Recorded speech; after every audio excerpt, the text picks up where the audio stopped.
Good morning student. हम पढ़ेंगे कक्षा 8वीं की सहायक क्वेश्चन। इसमें हम पढ़े थे 6वीं झलक, जिसका कुछ हिस्सा पढ़ चुके थे और बाकी बचा हुआ पढ़ेंगे। आप लोग भी बुक निकाल लीजिए। जहाज के बंदरगाह पर पहुंचते ही डॉक्टरों ने यात्रियों की जांच की। कोई यात्री बीमार नहीं था। फिर जहाज चूंकि बम्बई से आ रहा था और वहाँ प्लेग और बीमारी थी, इसलिए यहाँ बहाना लेकर जहाज को 23 दिन तक बंदरगाह पर अलग रखा गया और भारतीयों को प्रवेश करने की अनुमति नहीं दी गई।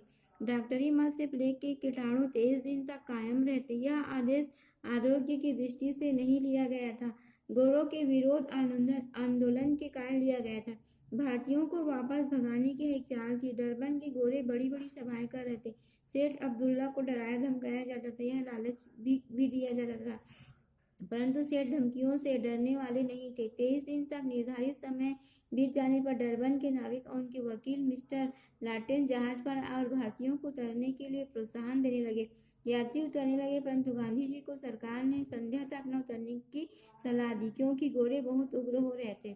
सरकार को उनके प्राणों का भय था। गांधी जी ने संध्या को उतारना स्वीकार कर लिया, परंतु एडवोकेट मिस्टर लाटेन उन्हें अपनी जिम्मेदारी पर दिन में ही ले जाने पर उद्यत हो गए।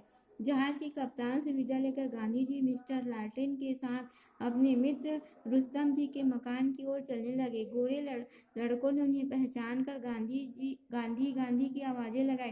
गोरों की भीड़ जमा हो गई। मिस्टर लाटेन ने जो बैठने के लिए रिक्शा मंगाया था, उसे लड़कों ने भगा दिया। गांधी जी भीड़ में फंस गए। लाटेन उनसे अलग हो गए। गांधी जी ने जहाज से रवाना होने के पूर्व अपनी पत्नी तथा पुत्रों को रुस्तम जी की गाड़ी में सकुशल पहुंचा दिया था। जब गांधी जी भीड़ में घिर गए, तब उन्हें पत्थर और सड़े अंडे बरसाने लगे। किसी ने उनकी पगड़ी छीनी, किसी ने लाते मारी, किसी ने कोड़े मारे, किसी ने घूसे और मुक्कों से पिटा। गांधी जी ने किसी पर हाथ नहीं उठाया। वे बेहोश होकर गिरने ही वाले थे कि इतने में पुलिस सुपरिटेंडेंट अलेक्जेंडर की पत्नी उसके पास आ पहुंची। उनके सिर पर छाता तानकर खड़ी हो गई। उसी समय पुलिस की एक टुकड़ी उनकी रक्षा के लिए आ गई। पुलिस सुपरिटेंडेंट ने उन्हें पुलिस थाने में ठहरने को कहा, परंतु गांधी जी ने ठहरने से इनकार कर दिया। उन्हें जनता की बुद्धि पर विश्वास। उन्होंने कहा, जब उन्हें गलती समझ में आएगी तो वे अपनी कृत्य के स्वयं लज्जित होंगे। उनकी इच्छा के अनुसार पुलिस ने उन्हें रुस्तम जी के घर पहुंचा दिया। वहां भी गोरों की भीड़ जमा हो गई।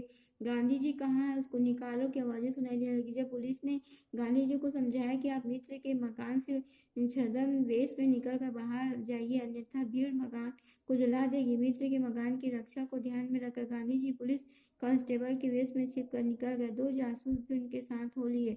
जब तक गांधी जी सुरक्षित स्थान पर नहीं पहुंच गया, तब तक पुलिस सुपरिटेंडेंट भीड़ के नियंत्रित किए रहा। अंत में उसने मकान की तलाशी का अभिनय किया और बाहर आकर भीड़ से कहा कि तुम्हारा शिकार तो निकल गया। जब भीड़ को यह विश्वास हो गया कि काला बैरिस्टर वहां नहीं है, तब वह हो करती हुई तितर बितर हो गई। पुलिस उपद्रवियों पर मुकदमा चलाना चाहती थी, परंतु गांधी जी राजी नहीं हुए। समाचार पत्रों में गौरों की असभ्यता और उदारता की कड़ी आलोचना की गई। डरबन के बहुत से गोरे लज्जित हुए, क्योंकि जिन कारणों से वे गांधी जी के क्रोध थे, उनके लिए वे बिल्कुल जिम्मेदार नहीं थे। गांधी जी ने जब नेटाल कांग्रेस का कार्य हाथ में लेने का निश्चय किया, तो साथ ही वे कुछ लोग सेवा की करना चाहते थे। उन्हें बीमारों की तीमारदारी में बहुत सुख मिलता था, इसलिए वे मिशन अस्पताल में कुछ समय इसी कार्य में देने लगे। वे अपना सब काम स्वयं करने लगे। उन्होंने भोजन बनाया सीख लिया, कपड़ा धोना सीख लिया और कपड़े स्वयं धोने लगे।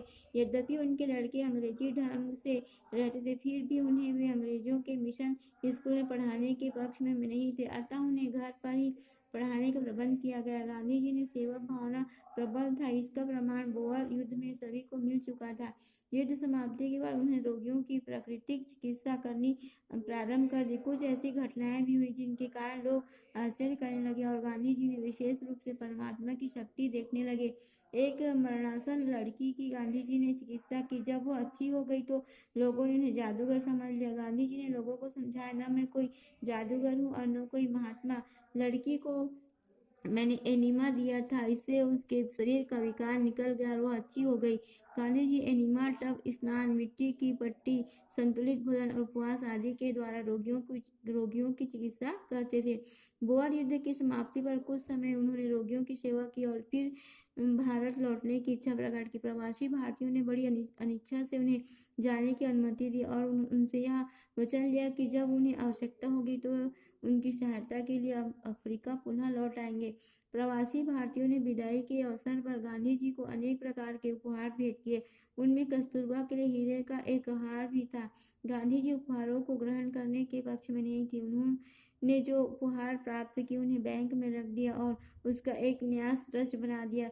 कस्तूरबा पहले हीरे का हार देने के लिए राजी नहीं हुई थी क्योंकि वह गांधी जी को नहीं उन्हें प्रदान किया गया था। गांधी जी ने कस्तूरबा के तर्क को स्वीकार नहीं किया और उनका बहुमूल्य हार भी उन्होंने बैंक में रख दिया और बैंक में रखे हुए धन का सार्वजनिक कार्य में उपयोग करने की न्यास द्वारा व्यवस्था कर दी। इस तरह से आपका छठवां झलक खत्म हुआ।